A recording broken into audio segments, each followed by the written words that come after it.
Quer dizer, dependentes de drogas na família, ninguém está livre de ter um. Perfeitamente. Esta e outras histórias permeiam os lares brasileiros. Estamos às voltas com a epidemia do crack, que demorou para as autoridades públicas reconhecê-la.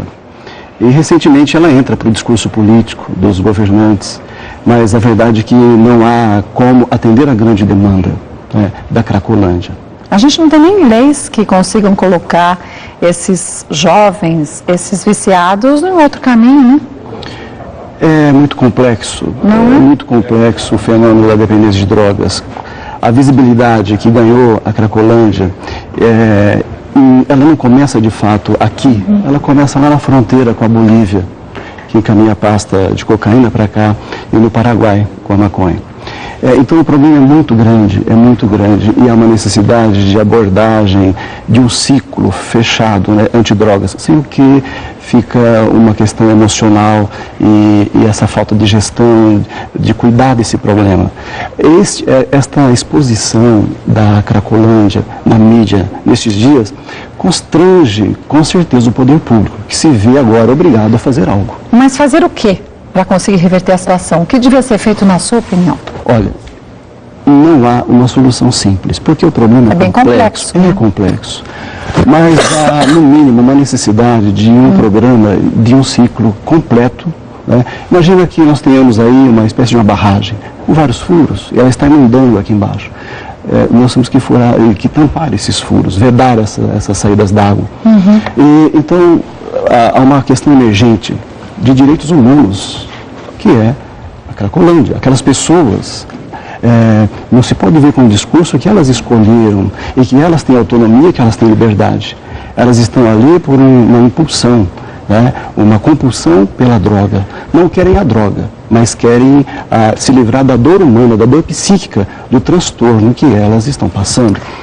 Então, sabendo disso, a gente pode até supor que muitos desses dependentes já tinham alguns problemas emocionais, psicológicos ou psiquiátricos? Kátia, é o que nós constatamos no Centro de Reabilitação Ave Cristo, né, em Ligure. Então, há 19 anos nós fazemos essa tarefa, e de cada 10 jovens que submetem ao programa, 6 apresentam transtornos de ansiedade, ou bipolar, ou hiperatividade, ou mesmo toque, e a depressão.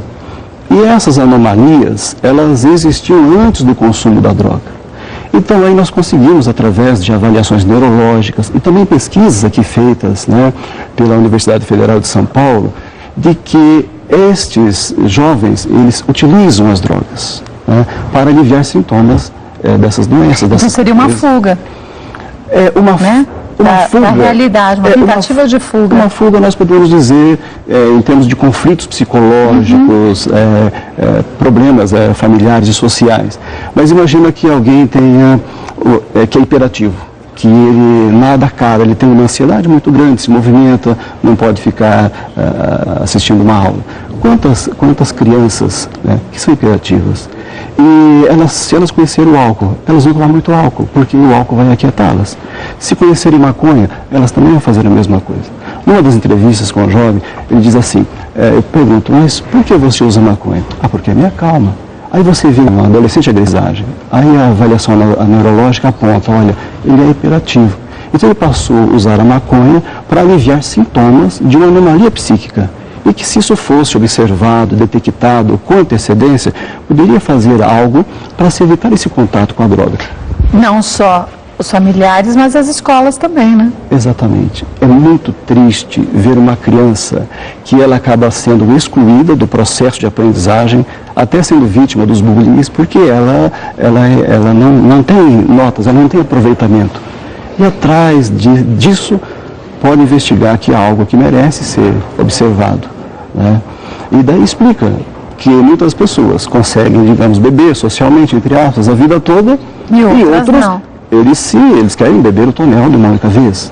Qual a diferença disso? A diferença é que alguns controlam e outros perdem o controle da situação, né?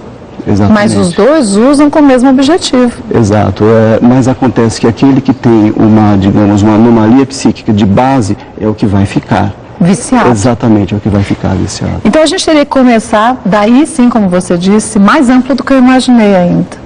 É um tratamento mais do que multidisciplinar, porque vem com um conceito diferente da família até a escola, para prevenir que esses jovens com transtornos emocionais, com problemas emocionais de leves até mais severos, busquem o caminho das drogas como uma forma de aliviar os seus problemas, né?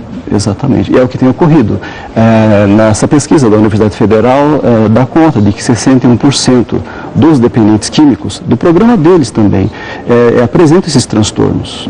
Então, na verdade, hoje, um tratamento adequado para a dependência é investigar o quê? A causa motivadora. O que deu start dessa busca da droga. Perfeito, exatamente.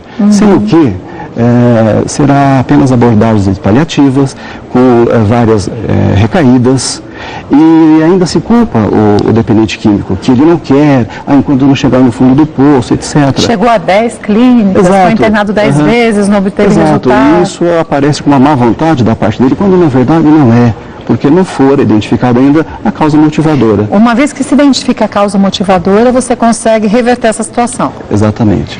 Sem essa causa, sem esse encontro da causa motivadora, de 10 jovens, quantos conseguem se recuperar do uso de drogas? Veja bem... da forma antiga de tratamento? É abaixo muito de pouco, 30%, né? É muito pouco. Nós temos casos dentro do nosso próprio projeto de que aqueles jovens em que foi identificado, digamos, ele é bipolar. Então ele toma medicação, ele fica com o humor estabilizado, ele participa das atividades. Passa a ter uma vida normal. Exatamente, aprendizagem. Daí ele sai, entende que eu estou curado, não vou tomar mais isso, porque há uma resistência, obviamente, do jovem tomar medicações, etc. Dali a pouco, há uma curva, né, que vai descendente, dali a pouco as ansiedades vão surgindo, o problema vai se reinstalando e uma circunstância, um momento, um determinado evento, a droga, como está disponível, ele vai dizer, não, eu vou controlar, porque ele sempre acredita que pode controlar o consumo. E não vai acontecer isso. E aí ele volta para a dependência. E são muitos os que voltam para a dependência justamente por isso, porque saem do tratamento e acham que não podem mais consumir essa medicação. Quer dizer, eu já estou curado, eu já tomei por 2, 3, 5, 6 meses que seja, então eu não preciso mais controlar a minha bipolaridade. Eu sozinho, com a droga, resolvo o problema. É grande o número de jovens? Fazendo uma abordagem inversa, dos jovens que conseguem fazer o tratamento completo, que é 6 meses aproximadamente, desses jovens se identificando a causa, nós temos aí um índice de reabilitação de 55% desses jovens durante esses anos de nossa pesquisa.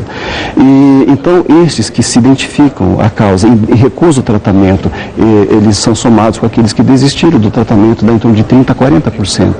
Então é um grande número, na verdade, é um grande número. Você falou do vício do crack, e a gente sabe o quanto que o crack acaba rapidamente com a vida da pessoa, né? No estado de São Paulo, saiu no Diário Oficial que nos últimos 3 anos a internação para mulheres subiu 91%. Mais mulheres buscam a droga? Não, mais os homens. Não, sim, mas um número maior de mulheres ainda busca as drogas hoje, a cada dia tem aumentado? Exato. Nos últimos 3 anos, está publicado no Diário Oficial do Estado que 91%, houve um aumento de 91% e é na faixa etária de 29 anos, isso só na rede do SUS, para você ter uma ideia. Sim. No país, os índices chegam a 225% o aumento, né, do consumo de crack e cocaína, nós estamos falando, nos últimos 5 anos. Muito grande. E desses 225%, 82% são de homens, de 31 anos para baixo. A gente, há um tempo atrás, a gente fez uma matéria na cadeia pública de Votorantim, e eu fiquei conversando com as meninas, e a grande maioria delas estavam ali justamente por tráfico de drogas. E aí a gente vê que muitas acabam entrando nesse mundo porque o namorado usava, o namorado traficava. Vou ganhar um dinheiro a mais. O que eu ganho em 2 aviãozinhos que eu faço, eu não ganho em 3 anos de trabalho. E as pessoas não pensam na consequência. E ali a gente vê o quanto que literalmente a ficha cai.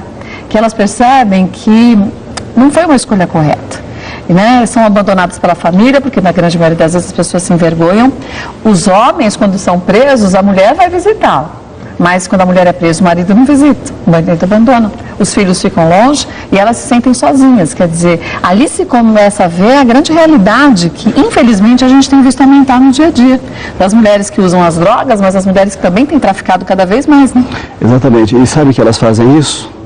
para não correr risco de que o marido morra, porque existe um código dentro do narcotráfico de que quando determinada pessoa cai com a droga, alguém da família precisa fazer o mesmo trajeto e trazer o dobro de droga. Ah, é assim? É um código que existe. Mas quando que somos irmãos, você Exatamente. trafica drogas, a polícia te pega. Exatamente. Você tinha 500 gramas de cocaína. Eu vou ter que traficar um quilo de cocaína para compensar o que você fez? Exatamente. É o que está vigorando.